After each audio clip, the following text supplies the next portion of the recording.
I'm Manon, I'm French and I'm 31. My parents were teachers and they didn't want me to become one, so then I became a teacher. My name is Ole Eriksson. I work as an actor, singer and co-run an eco-bakery in Stockholm, Sweden. And originally I'm an engineer. My name is Julia and I live in London, but I'm originally from Rome, Italy. In London, I volunteer with Greenpeace and as a political lobbyist. I'm Nozi Pomakanda and I'm a Zimbabwean. I grew up in Zimbabwe, but currently studying my master's in global studies in Germany at the University of Freiburg. My name is Jacob. I'm 23 years old and currently finishing my industrial engineering and management course at university in Karlsruhe in Germany.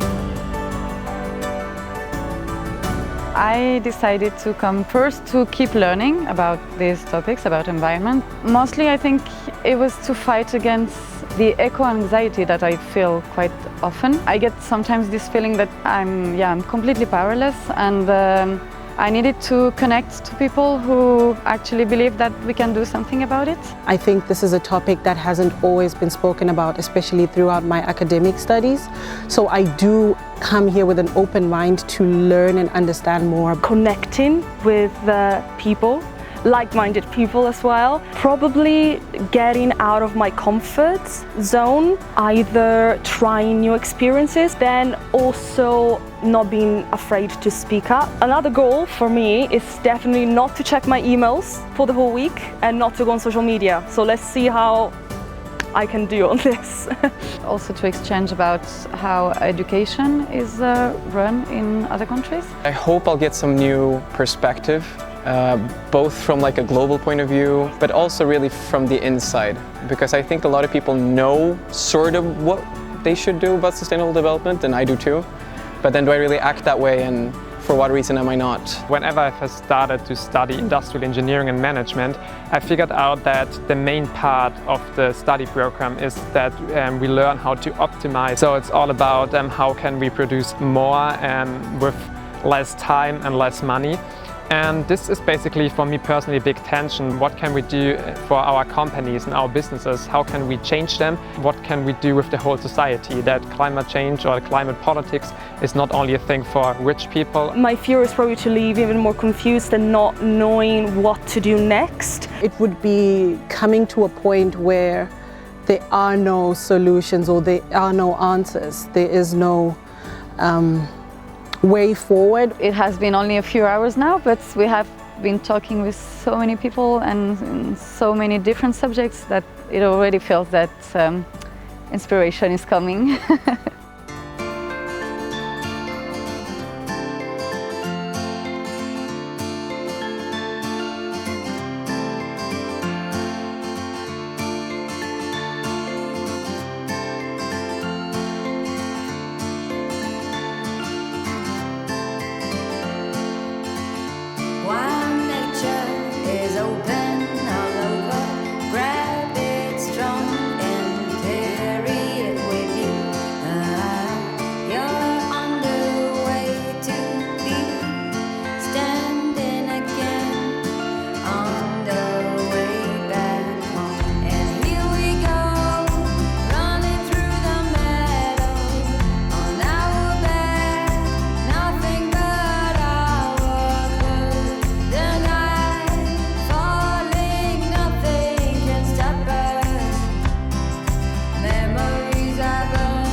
spark up into the dark.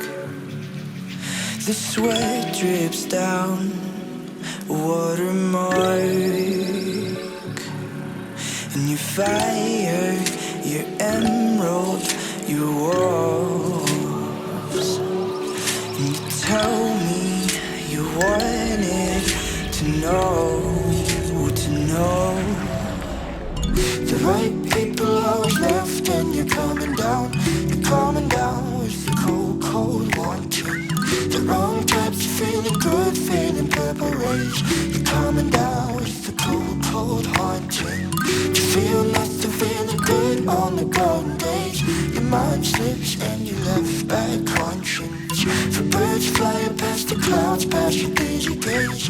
You're coming down with the cold, cold, oh.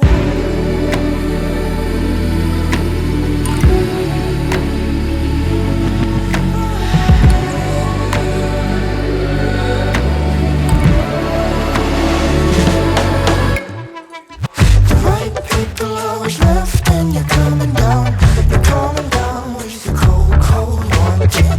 The wrong types of feeling good, feeling purple rays. You're coming down with the cold, cold haunting. You feel nothing, feeling good on the golden days. Your mind slips and you're left by conscience. The birds flying past the clouds, past your busy days. You're coming down with the cold, cold, oh.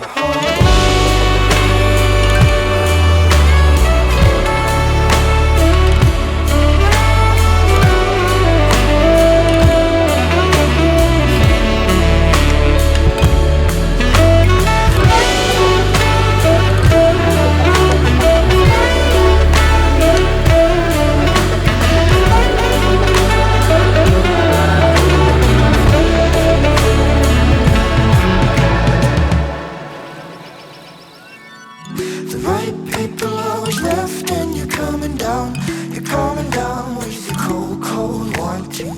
The wrong types of feeling good, feeling purple rays. You're coming down with the cold, cold haunting. You feel nothing, feeling good on the golden days.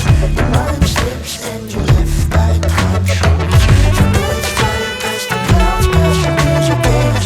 You're coming down with the cold, cold, oh.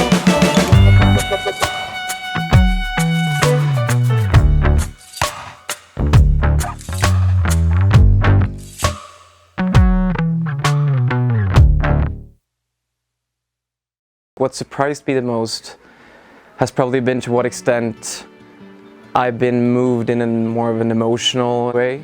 Just being around this group of people that have so much energy and so much action and power going on, I think it's a source of hope. I think the human part was amazing, and also I got a lot of feedback on the educational parts, asking others about how things are done in their countries. It's an amazing moment of connection with others, and we really need that now. We really need to be together. I have this sense of moving forward now. I didn't spend time on my phone at all.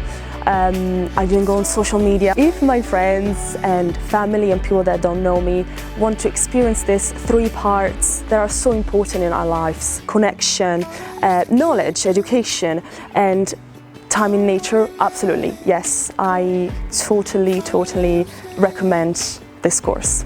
I would recommend everyone to attend this, not just my friends, but I wish I could take everyone. I feel like the camp has been a movie that you can't even put into words. I could not have imagined what I have learned, what I've experienced, what I have internalized within myself. Many of the fireside talks were just so intimate. There were times when people were playing the violin, there were times when people were just dancing and doing karaoke. It's not like in the normal education system that you listen to the knowledge.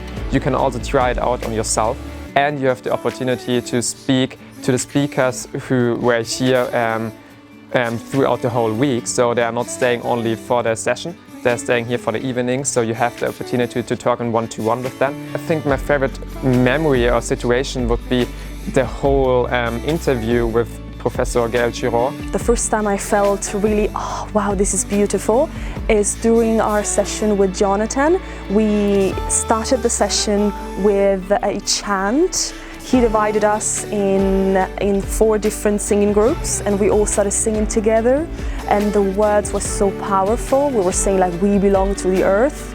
We started coming into a lot more like what impact the arts can have on change, and like why it's important for us to work with storytelling and with music and with theater. I pushed the boundaries, like I got out of my comfort zone. I tried to participate. When I had to ask a question, I asked without being worried.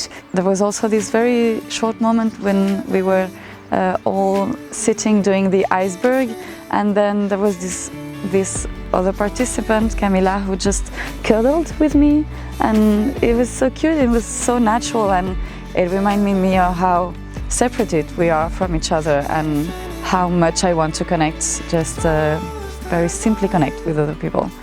I think it would be the place for the person who feels like they have something to give. No one can do everything by themselves. You need a network of people with different backgrounds and different knowledge, like competencies and know-how.